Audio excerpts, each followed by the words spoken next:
সমুদ্রের পানির মাঝে যদি কোনো মানুষের সুই ফেলায়, আর এই সুইর অগ্রভাগের মাঝে যেই পরিমাণ পানি জমা, ওই পানি পরিমাণ দয়া মায়া আল্লাহ দুনিয়ার মানুষের মাঝে বাটিয়া দিলা। এই ছোট্ট মায়া তাকিয়া যদি মার তার ছেলের প্রতি এত মায়া হইতে পারে, বাবার তার ছেলের প্রতি এত মায়া হইতে পারে, একজন মানুষের আর একজন মানুষের প্রতি যদি এত মায়া হইতে পারে, তাইলে বিশাল সমুদ্রের মতো, বিশাল সমুদ্রের মতো, বিশাল সমুদ্রের পানির মতো শতভাগ রহমত আমার আল্লাহর কাছে আছে রে ভাই, কত দয়া আমার আল্লাহর কাছে আছে। তাইলে আমার আল্লাহর দয়া তার বান্দার প্রতি কতটুকু হইতে পারে। বান্দায় যখন গুনাহ করিলাই, গুনাহ করিয়া যখন বান্দায় পস্তায়, হায় রে হায়, আমি তো আল্লাহর নাফরমানি করিলাইছি, চকুর পানি ছাড়িয়া যখন আল্লাহর বান্দায় আল্লাহর দরবার হয়, আল্লাহ ও মালিক, ও দয়ার আল্লাহ, আল্লাহ গো তোমার নাফরমানি করিলাইছি গো মৌলা, এ আল্লাহ তোমার দয়ার ভিখারি আমারে মাফ করিয়া দেও। বন্দার চকুর পানি গাল পর্যন্ত আইবার আগে আল্লাহর বন্দার জিন্দেগির তামাম গুনারে আল্লাহ পরওয়ারদিগারে আলমে মাফ করিয়া দিলেন। কোন সুবহানাল্লাহ। আল্লাহর রহমতে লাগি কতটুকু রে ভাই চিন্তা করতে পারতাই নাই। আল্লাহর হাজার হাজার রহমতে লাগি তাকে মুফাসসিরিনে কিরাম হল কিছু উক্তিরে আমি আপনার সামনে তুলিয়া ধরি। বলি আল্লাহর কোন বান্দা যখন পাপ কামের উদ্দেশ্যে রওনা হয়ে যায়, এই বান্দা যখন পাপের প্রতি লিপ্ত হওয়ার লাগি আল্লাহর নাফরমানির উদ্দেশ্যে রওনা হয়ে যায়, কিন্তু পথিমধ্যে যখন তার মনে হয়ে যায় না না আমার আল্লাহ তো উপরে আছেন, দুনিয়ার কোনো মানুষে যদি না দেখে, দুনিয়ার কোনো মখলুকে যদি আমার এই গুনার খবর নাও জানে, আল্লাহর সৃষ্টি জগতের কেউ যদি আমার এই গুনার খবর নাও জানে, আমার আল্লাহ তো দেখরা। আল্লাহর এই বান্দায় যখন আল্লাহর আযাব গজবর বয়ে, আল্লাহর জাহান্নামের বয়ে, এই বান্দা যখন পাপ তাকি ফিরিয়াই হয় রব্বে কায়নাতে, আকাশের মাঝে আসে আজিবর মাঝে ফিরিস্তা করে কয়টা ফিরিস্তা হল, তোমরা নু কইসলে আমার বান্দারে দুনিয়ার জমিনের মাঝে পাঠাইতাম না। দেখো রে দেখো, আমি আল্লাহর বয়ে, আমার আযাব গজবর বয়ে আমার বান্দা গুনার খাম তাকি ফিরিয়াইছে রে, তোমরা সাক্ষীতা করে আমার বান্দার জিন্দেগির তামাম কসুরিরে আমি আল্লাহ মাফ করিয়া দিয়া আমার বান্দারে আমি আল্লাহ রাব্বুল আলামিনের জান্নাতের মেহমান হিসাবে কবুল করি লাইলাম। গফুরুর রহিম নাম তোমার আল্লাহু আল্লাহ, সবাই পড়ি গফুরুর রহিম নাম তোমার আল্লাহু আল্লাহ। গুনার বুঝা মাথায় লইয়া আল্লাহ কান্দেছি, গুনার বুঝা মাথায় লইয়া আল্লাহ কান্দেছি, মাফ করে দাও মাবুদ মৌলা এলাহি, সবাই পড়ে মাফ করে দাও মাবুদ মৌলা এলাহি। বন্ধু নাই রে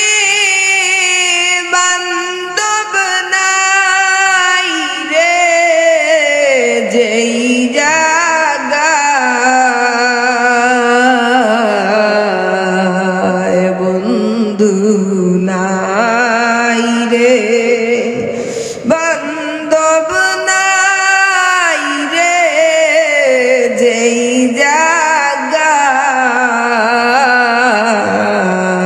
সেই জায়গার বন্ধু নবী মুস্তাফা। সবে কই না আল্লাহুম্মা আমিন। আল্লাহ কিরে ভাই, যদি কিচ্ছু চাইতে হয় আল্লাহ কইন বান্দারে, যদি কিচ্ছু চাইতে হয় আমি আল্লাহর কাছে চাও। রাত্র যখন গভীর হয়ে যায়, দুনিয়ার মানুষ এক এক করিয়া তার দরজারে বন্ধ করিলায়। দুনিয়ার তামাম মানুষ যখন নিদ্রার মাঝে যায় গিয়া, দুনিয়ার মানুষ যখন ঘুমাই যায়, গোটা পৃথিবীর তামাম কিছু যখন নিস্তব্ধ হয়ে যায় রে ভাই, তখন আল্লাহ এখন বান্দারে তোর যদি কিচ্ছু চাইতে হয়, তোর যদি কিচ্ছু চাওয়ার থাকে আমি আল্লাহর কাছে চা রে বান্দারে। আজকে তুই যা চাইবে আমি আল্লাহ রব্বুল আলামিনে তোর তামাম কিছুরে কবুল করমু। কইন সুবহানাল্লাহ। আজকে দুনিয়ার প্রতি এমন গাফিল হইলাম, দুনিয়া লইয়া এমন ব্যস্ত হইলাম যে যেই সময় যে টাইম আমার আল্লাহরে পাওয়া যায়, যে টাইম আমার আল্লাহর নৈকট্য হাসিল করা সহজ হয়ে যায়, আজকে এই টাইমও আমি মোবাইল টিপাই, এই টাইমও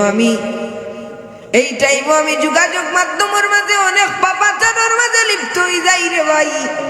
যেই টাইমের মাঝে আমার তাহাজ্জুদ পড়লে আমার আল্লাহ আমার উপরে খুশি হইবা, ও টাইমের মাঝে আমি আরাম ফরমাই। আজকে আমি দুনিয়া লইয়া পাগল হয়ে গেছি, আজকে আমি দুনিয়া করিয়ার, আজকে আমার চলাফেরার ধরন দেখলে বোঝা যায় আমি অমর হয়ে গেছি, আমি আর দুনিয়ার জমিন তাকি যাইতাম না। ঠিক না? ঠিক না? আল্লাহ এখন জমিনের বুকু বাইদি যুবক তুমি আটিয়া গেলে, তুমি হেলিয়া দুলিয়া আটিয়া যাইও না, তুমি বুক ফুলাইয়া জমিনের বুকু বাইদি আটিয়া যাইও না, কারণ এই জমিনের নিচে তোমার একদিন যাওয়া লাগবো নি না লাগতো না। আজকে আমার বাবার বয়সী, দাদার বয়সী কোনো মুরব্বী দেখলে আমার চকুত লাগে না, মুরব্বী দেখলে আমি সালাম দেই না, আমি মোবাইল টিপাই তার সামনে দি যাই। আমি জিমবর্তী হইছি, হেলিয়া দুলিয়া বুক ফুলাইয়া রাস্তা বাইদি যাই। আমি কিতা ভুল কইলাম? ভুল কইলাম? আল্লাহ কইরা রে ও যুবক, হাদিসে কুদসির মাঝে আল্লাহ কইরা, ও যুবক তুমি তোমার লেখান পাক যুবকর দিকে তাকাও, যারারে আমি আল্লাহ মাটির নিচে দাফন করি লাইছি। ও যুবতী, তুমি তোমার চাইতে 1000 গুণ সুন্দরী রূপসী অখলর দিকে তাকাও, যে রূপসী অখল আজকে তার হাড় গুড় পর্যন্ত পাওয়া যায় না। আল্লাহ কইরা তুমিও দুনিয়ার জমিনের মাঝে বেশি দিন থাকতাই না, এর লাগি অহংকার করিও না, তকব্বুরি করিও না। অহংকারী তকব্বুরি আমরা মাঝে আছে না? নাই? আছে। আমরা নমনীয় ভাবে চলিনি, রাস্তা বাইরে দিয়ে আটিয়া যাই। আমার যৌবনের তাড়নায়, আমার শরীরের শক্তির তাড়নায় আমার খাউরুরে চকুত লাগে না। আমার দেহের মাঝে শক্তি আছে, বল আছে, আমার খাউরুরে চকুত লাগে না। আমি জমিনে দিব ফুলাইয়া আটিয়া যাই, কিন্তু যেই মানুষে নিজের মাথারে নিজে নিচে দিয়া দিলাইছে, যেই মানুষে নিজে নিজরে ছোট মনে করিলাইছে, যে দুনিয়ার জমিনের মাঝে সবচাইতে নিকৃষ্ট মানুষ হইলাম আমি, দুনিয়ার জমিনের মাঝে আমার চাইতে বদ মানুষ আর নাই। জমিনের মাঝে সবচাইতে নিকৃষ্ট মানুষ হইলাম আমি। এই সৃষ্টি জগৎ আল্লাহর সৃষ্টির মাঝে সবচাইতে বাদ মানুষ হইলাম আমি। হইয়া নিজের মাথারে নিজে নিচে দিয়া দিলাইছে। আমার আল্লাহর কুদরতি হাত দ্বারা আল্লাহর বন্দার মাথারে আল্লাহ তুলিয়া দিলাইছে।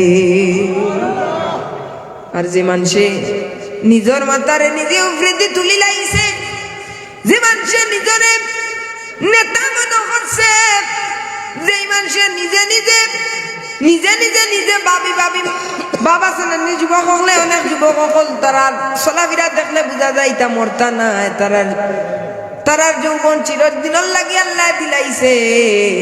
এই সমস্ত অহংকারী তকব্বরি হলরে কইরা বলে এই সমস্ত অহংকারী তকব্বরি হলে যারা যারার নিজের মাথারে নিজে উফরে দি দিলাইছে আল্লাহ আল্লাহর কুদরত দিয়ে এর মাথারে নামাইয়া দিলাইছে। নাউজুবিল্লাহ। লাগে অহংকারী করিও না, তকব্বরি করিও না, জমিনের বুকু বাইদে মুখ ফুলাইয়া আটিয়া যাইও না। মুরব্বি ফাইলে সালাম দিও, নমাজ পড়িও, আল্লাহরে ডাকিও, কারণ তোমার একটা সিজদায় আল্লাহর আরশে আজিম পর্যন্ত কম্পন সৃষ্টি হয়ে যায়। এর লাগিরে ভাই হল বন্ধু হল ও কথা আসলাম বলে আমার আল্লাহ কত দয়াময়, আমার আল্লাহর কত মায়া তান বন্দার লাগি, কত মায়া তান বন্দার লাগি আল্লাহর বলে যদি মা তার ছেলের প্রতি এত মায়া হয়, মা যদি গর্ভ ধারণ করিয়া তার ছেলের এত মায়া করই, বাবায় তার ছেলের জন্ম দিয়া যদি এত মায়া করই, তাইলে যে আল্লাহ এই বন্দারে গড়িলাই আল্লাহর কতটা মায়া হইতে পারে। লাগে আল্লাহ কুরআন শরীফের মাঝে কই না, আর রহমান, আমি আল্লাহ করুণাময়, আমি আল্লাহ দয়াময়। সুবহানাল্লাহ।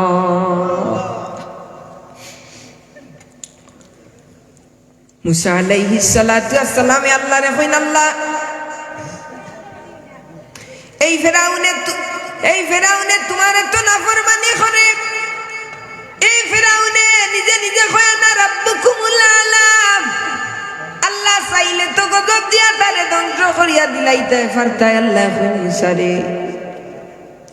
মুসারে তারে গজব দিয়া ধ্বংস করিয়া দিলাইতাম পারতাম, কিন্তু সূর্য উদিত হওয়ার পরে যে এই ফেরাউনে নিজে নিজে রব দাবি করে রাতের অন্ধকারে,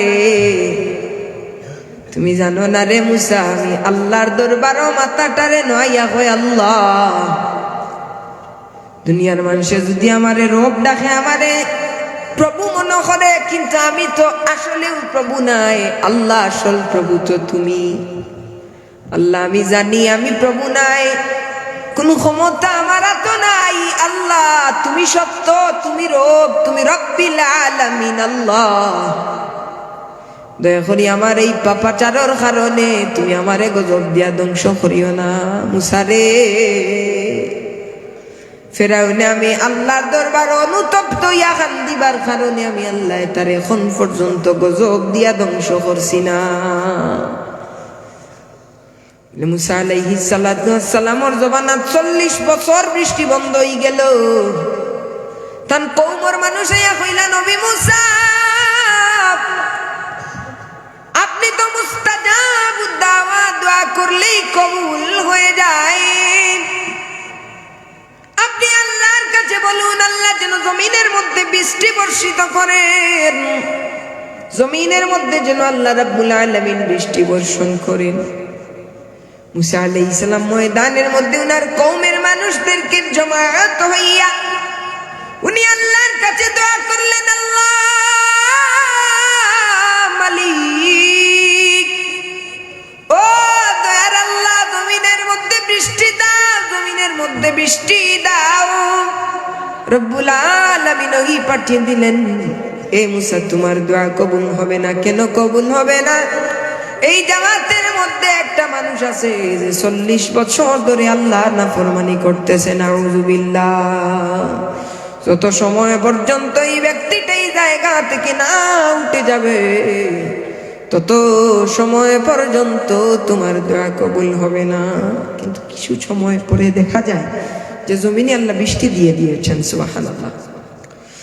মুসা আলাইহিস সালাম আল্লাহকে বলেন, আল্লাহ মালিক, ও মাবুদ,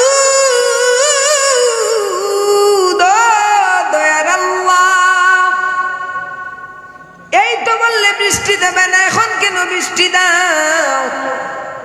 এবার আল্লাহ বলেন, মুসারে তোমার জামাতে যেই ব্যক্তির কথা আমি বলেছিলাম তার পাপের প্রতি এত অনুতপ্ত হইল, আমি আল্লাহরে ডাক দিল, আমার রহমানিয়তের উসিলা লইয়া আমি আল্লাহর কাছে চাইল, আমার রহমত উতলাইয়া উঠলো, আমি আর থাকতে পারলাম না, আমি আল্লাহ আমার বান্দাকে ক্ষমা করে দিলাম। জমিনের মধ্যে আমি আল্লাহ রাব্বুল আলামিন বৃষ্টি বর্ষিত করে দিলাম। সুবহানাল্লাহ। এজন্য আল্লাহ এখন বন্দারে কিচ্ছু যদি চাইতে হয় আমি আল্লাহর কাছে চাও, কিচ্ছু যদি হইতে হয় আমি আল্লাহর কাছে হও। কারণ দুনিয়ার জমিনের মাঝে তোমার চাওয়া পূরণ করনেওয়ালা, তোমার চাওয়া পূরণ করার শক্তি আছে একমাত্র আমি আল্লাহ সুবহানাহু ওয়া তাআলা। সুবহানাল্লাহ। বলে আল্লাহর দয়া কতটুকু। ইমাম জালালউদ্দিন রুমি রাহমাতুল্লাহি আলাইহি লেখেন যে উমর রাদিয়াল্লাহু তাআলা আনহুর জবানাতে গায়ক আছিল, গান গাইতো, তার অনেক ভক্ত আছিল, মানুষে তার গানের কারণে মায়া করত। যে জায়গাত যাইতো এই জায়গাত লক্ষ মানুষের সমাগম হয়ে যাইত। কিন্তু ব্যক্তিটা যখন বুড়ো হয়ে গেল, ব্যক্তিটা যখন বৃদ্ধ হয়ে গেল, বয়সের বারে গলাটা চলে গেল, সুরটা নষ্ট হয়ে গেল, গান গাইতে পারে না। এখন তো আর তার পাশে কেউ আসে না, এখন তো আগের মতো আর তার সেলিব্রিটিত্ব নাই, এখন তো আর তাকে কেউ ভালোবাসে না, এখন তো আর তার খোঁজ খবর কেউ নেয় না। ব্যক্তিটা ভাবতেছে হায় রে হায়, জীবনের অর্ধেক সময় যে আল্লাহর নাফরমানি করিয়া আমি কাটাইলাম, জীবনের অর্ধেকটা সময় গান বাজনা করিয়া আমি কাটাইলাম। যদি আমার আল্লাহ চাইতেন, যদি আমার আল্লাহ চাইতেন তাইলে তো আমারে গজব দিয়া ধ্বংস করে দিতে পারতেন। আমার আল্লাহ তো আমার দুনিয়ার জমিনে জ্বালায়া পুড়ায়া ছারকার করে দিতে পারতেন। আমার গলা নষ্ট হওয়ার কারণে, আমার প্রতিভা চলে যাওয়ার কারণে আজকে দুনিয়ার মানুষ আমার থেকে চলে গেল, আমার থেকে ফিরে গেল। দুনিয়ার মানুষ হরিয়া গেল কি আগর লাখান কেউ মাথায় না, আগর লাখান কেউ খোঁজ খবর নেয় না। কিন্তু এতটা বছর জীবনের অর্ধেক সময় যে আল্লাহর নাফরমানি করিয়া খাটাই নিলাম, হই আমার আল্লাহ তো কোনো সময় তার নিয়ামত রাজি আমার লাগি বন্ধ করিয়া আমার গজবর হাওলা করলা না। ব্যক্তিটাই চকুর পানি ফালাই আর খান্দে, ক্ষমা করে দাও গো প্রভু, ক্ষমা করে দাও গো প্রভু, তুমি তো গফফার, বলো আমরা গুনাহগার, আল্লাহ ডাকি বারে বার। বাবার দিলটা নরম করিয়া এমন একটি সময় পড়ি, আমরা গুনাহগার, আল্লাহ ডাকি বারে। সবাই পড়ি আমরা গুনাহগার, আল্লাহ ডাকি বারে। ক্ষমা করে দাও গো প্রভু, ক্ষমা করে দাও গো প্রভু, তুমি তো গফফার, আমরা গুনাহগার, আল্লাহ ডাকি বারে বার। আওয়াজ করে পড়ি না আল্লাহুম্মা আমিন। এই রব্বুল আলামিন হইলা ও দয়াময়, ও আল্লাহ, যে আল্লাহ বান্দারে মাফ করে দিবার লাগি এক একটা উসিলা তালাশ আল্লাহ করুন।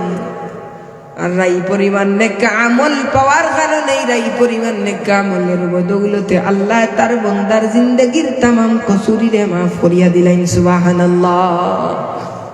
এর লাগি আমরা যদি আল্লাহর রহমতের আশা করি তাইলে আল্লাহর প্রিয় বান্দায় আমরা পরিণত হয়ে যাইমু।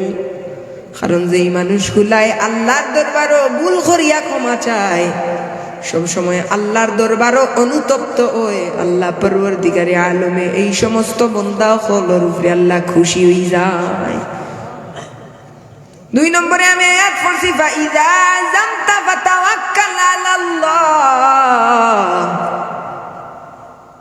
যদি আল্লাহর কোনো বান্দায় যে কোনো খামর উপরে আল্লাহর উপরে ভরসা করিলাই, তাইলে বান্দার তামাম খামর উপরে স্বয়ং রব্বুল আলামিন জিম্মাদার হয়ে যায়। সুবহানাল্লাহ। কুরআন হাদিস কুলিয়া দেখা গেছে বিভিন্ন নবী কায়নাত তখলর জীবনী তাকে দেখা গেছে যেই সময় তারা আল্লাহর উপরে ভরসা করছে, আল্লাহর উপরে ভরসা করার কারণে কঠিন কঠিন ঘাট থেকে আল্লাহ রাব্বুল আলামিনে তারানে মুক্তি দিলাইছে। সুবহানাল্লাহ। আল্লাহ নবী রাহমাতুল লিল আলামিন গুহার ভিতরে, কাফেরেরা গুহার উপরে, কাফেরেরা যদি দেখে নবীজিকে হত্যা করবার জন্য তারা অস্ত্র নিয়ে এসেছে, তরবারি নিয়ে এসেছে, তারা নবীজিকে দুনিয়ার জমিন থেকে তুলে ফেলবে। দুনিয়ার জমিন থেকে আল্লাহ নবী রাহমাতুল লিল আলামিনকে তোলার জন্য তারা চেষ্টা করতেছে। এখন আবু বকর সিদ্দিক রাদিয়াল্লাহু তাআলা আনহু বললেন, ইয়া রাসূলুল্লাহ, ইয়া হাবিবাল্লাহ, নবীজি গো, আল্লাহু আকবার, ও নবীজি, কাফেররা তো আমাদেরকে দেখে ফেলবে গো নবীজি, এ পর্যায়ে আমরা কি করব? আমার নবীজি বলেন, লা তাহজান ইন্নাল্লাহা মা'ানা। সুবহানাল্লাহ। আমার নবীজি বললেন, আবু বকর, আবু বকর, আপনি চিন্তা করবেন না, কারণ স্বয়ং আল্লাহ রাব্বুল আলামিন আমাদের জন্য যথেষ্ট। পড়ি সুবহানাল্লাহ। এই কথা বলতে দেরি হইল, কবুতরে আইসা ডিম পাড়তে দেরি হইল না, মাকড়সা জাল বাঁধিতে দেরি হইল না। আল্লাহর উপরে ভরসা করার কারণে কঠিন ঘাট থেকে রব্বে কায়নাত তাদেরকে মুক্ত করে দিলে। এজন্য যদি জীবনের প্রত্যেকটা মুহূর্তে আমার যে কঠোর সমস্যা হোক না কেন, কঠোর সমস্যা হোক না কেন, আমি যদি আমার আল্লাহর উপরে ভরসা করি, সহি নিয়ত নিয়া, একনিষ্ঠতা নিয়া, খুলুসিয়ত নিয়া যদি আমি আমার আল্লাহর উপরে ভরসা করি, জীবনে কঠিন থেকে কঠিনতম কাজকে আমার আল্লাহ রাব্বুল আলামিন জলের মতো সহজ করে দেবে। সুবহানাল্লাহ। হযরতে মূসা কালিমুল্লাহ যখন উনাকে ফেরাউন বাগিনী তাড়া করতেছে, ফেরাউন বাগিনী উনাকে তাড়া করতেছে, সমুদ্রের পাড়ে গিয়া দাঁড়াইলেন। এখন ওনার কম বলে, ওগো আল্লাহর পয়গাম্বর,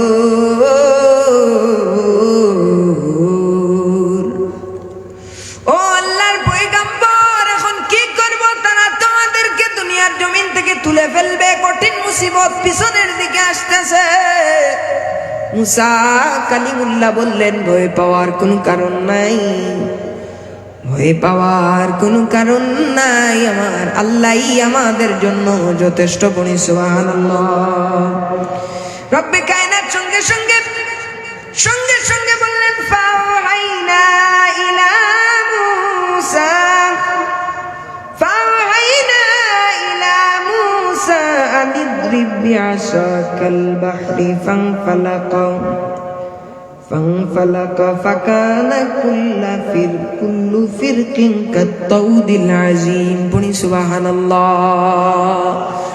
মূসা আলাইহিস সালাম কে আল্লাহ বললেন, হে মূসা, তোমার হাতে যে লাঠি দিয়েছি, ওই লাঠির দ্বারা পানির মধ্যে তুমি আঘাত করো। মূসা আলাইহিস সালাম পানির মধ্যে আঘাত করতে দেরি হইল, পানির মধ্যে আঘাত করতে দেরি হইল, পানির মধ্যে 12টা রাস্তা হতে দেরি হইল না। পড়ি সুবহানাল্লাহ।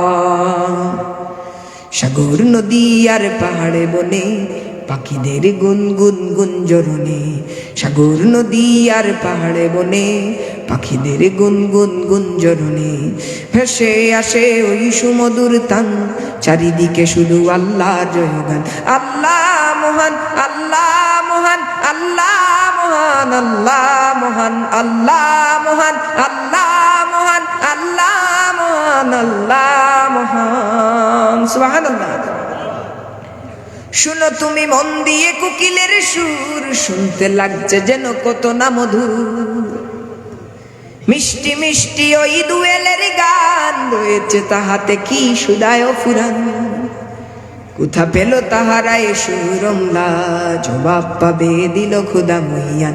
আল্লাহ মহান, আল্লাহ মহান, আল্লাহ মহান, আল্লাহ মহান, আল্লাহ মহান, আল্লাহ মহান, আল্লাহ মহান, আল্লাহ মহান।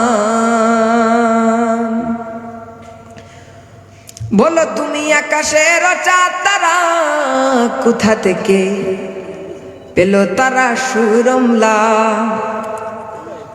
বলো তুমি আকাশের চাঁদ তারা, কোথা পেল তাহারা এ জ্যোৎস্না দ্বারা। সূর্যকে বলো তুমি কোথা পেলে আলো, রাত্রি কেন এত নিখুঁজ কালো। সুবহানাল্লাহ। সূর্যকে বলো তুমি কোথা পেলে আলো, রাত্রি কেন এত নিখুঁজ কালো। জবাব পাবে দিল খুদা মহিয়ান। আল্লাহ মহান, আল্লাহ মহান, আল্লাহ মহান, আল্লাহ মহান, আল্লাহ মহান, আল্লাহ মহান, আল্লাহ মহান, আল্লাহ মহান। সবাই পড়ি সুবহানাল্লাহ। এজন্য কঠিন থেকে কঠিন মুসিবতের সময় যে বান্দাগুলো আমার আল্লাহর উপরে তাওয়াক্কুল করেছে, আমার আল্লাহর উপরে ভরসা করেছে, কঠিন থেকে কঠিন মুসিবত থেকে যিনি উদ্ধার করে দিয়েছেন তিনি কে? এজন্য যদি কোনো সমস্যায় পড়ি ঘাবড়ায় না। অনেক আছে মা অসুস্থ হয়ে গেছে, টেনশনে পড়ে গেছে, হাজার হাজার টাকার ঔষধ লাগবে, হাজার হাজার টাকার ট্রিটমেন্ট লাগবে। নিজের চাচাতো ভাইয়ের কাছে যায় ফিরিয়ে দে, ফুফাতো ভাইয়ের কাছে যায় ফিরিয়ে দে। হায় হতাশ, হায় হতাশ, হায় রে হায়। মা জননী অসুস্থ, ছেলের কেমন লাগতে পারে। হাজারো যুবক আছে এরকম, তারা বেফানার মধ্যে আছে, অসুস্থতার মধ্যে ভুগতেছে, ঋণ আনার জন্য মানুষের কাছে যাইতেছে, কেউ ঋণ দিচ্ছে না, কেউ ঋণ দিচ্ছে না। হাই হতাশ, হাই হতাশ। ওই সময়, কঠিন সময়ে যদি ওই যুবক, ওই মানুষ যদি আমার আল্লাহর উপরে ভরসা করে, তাহলে তার কঠিন থেকে কঠিন মুসিবত থেকে যিনি উদ্ধার করবেন, চিৎকার দিয়ে বলো তিনি কে? এর জন্য তাওয়াক্কুল করতে হবে কার উপরে? চাইতে হবে কার কাছে? চাইতে হবে একজনের কাছে, তিনি কে? চিৎকার দিয়ে পড়ো আল্লাহ। আমার বাবাজিরা রে, আমার ভাইয়েরা রে, জীবনে যত মানুষ কঠিন মুসিবতের মধ্যে পড়িয়া, কঠিন থেকে কঠিন মুসিবতের মধ্যে পড়িয়া তারা আল্লাহর উপরে সাহায্য করেছে, আল্লাহর উপরে তাওয়াক্কুল করেছে। বান্দা তাওয়াক্কুল করতে দেরি হয়েছে, তার কাজটা জলের মতো সহজ হতে দেরি হয় নাই। সুবহানাল্লাহ। ফেরাউনের স্ত্রী আসিয়া এমন নির্যাতন করলো, আল্লাহর ওয়াহদানিয়াতকে কবুল করার কারণে এমন নির্যাতন করলো। উনাকে হাতের মধ্যে পেরাক মারিয়া কাঠের মধ্যে লাগায়া দিল। শত শত মানুষের সামনে বলে, আসিয়া তুমি তোমার প্রভু যে আল্লাহর উপরে বিশ্বাস স্থাপন করেছো, তুমি যদি আমাকে রব না মানো, তাহলে তোমাকে উলঙ্গ করিয়া সব মানুষের সামনে তোমাকে বেইজ্জত করব। পড়ি নাউযুবিল্লাহ। কঠিন একটা সময়, ফেরাউনের উপরে কথা বললে ওয়ালা কেউ নাই। উপরের দিকে তাকাইয়া পড়ে আল্লাহ, ও দয়ার আল্লাহ, আল্লাহু আকবার। উপরের দিকে তাকাইয়া মালিক রে ডাক দিছে, মালিক রাব্বি বিনিলি ইনদাকা বাইতান ফিল জান্নাতি ওয়া নাজ্জিনি মিন ফিরআউন ونجني من فرعون وعمله ونجني من القوم الظالمين পড়ি সুবহানাল্লাহ। ও মালিক, কঠিন সময় তুমি ছাড়া আর কেউ নাই, তুমি ছাড়া বাঁচানেওয়ালা কেউ নাই গো মালিক। ও দয়ার আল্লাহ, ফেরাউনের বাহিনী থেকে তুমি আমাকে বাঁচাও, তোমার পাশে তোমার জান্নাতে আমাকে একটা ঘর বানিয়ে দাও। সুবহানাল্লাহ।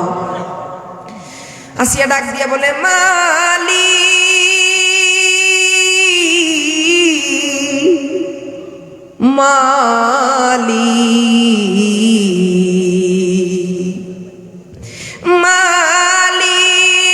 তুমি জান্নাতে তোমার পাশে আমায় একটি ঘর বানিয়ে দিও, একটা ঘর বানিয়ে দিও সে বিভীষিকাময় মহাদিনে তোমার প্রতিবেশী করে নিও। মালিক তুমি জান্নাতে তোমার পাশে আমায় একটা ঘর বানিয়ে দিও। সবাই পড়ি সুবহানাল্লাহ।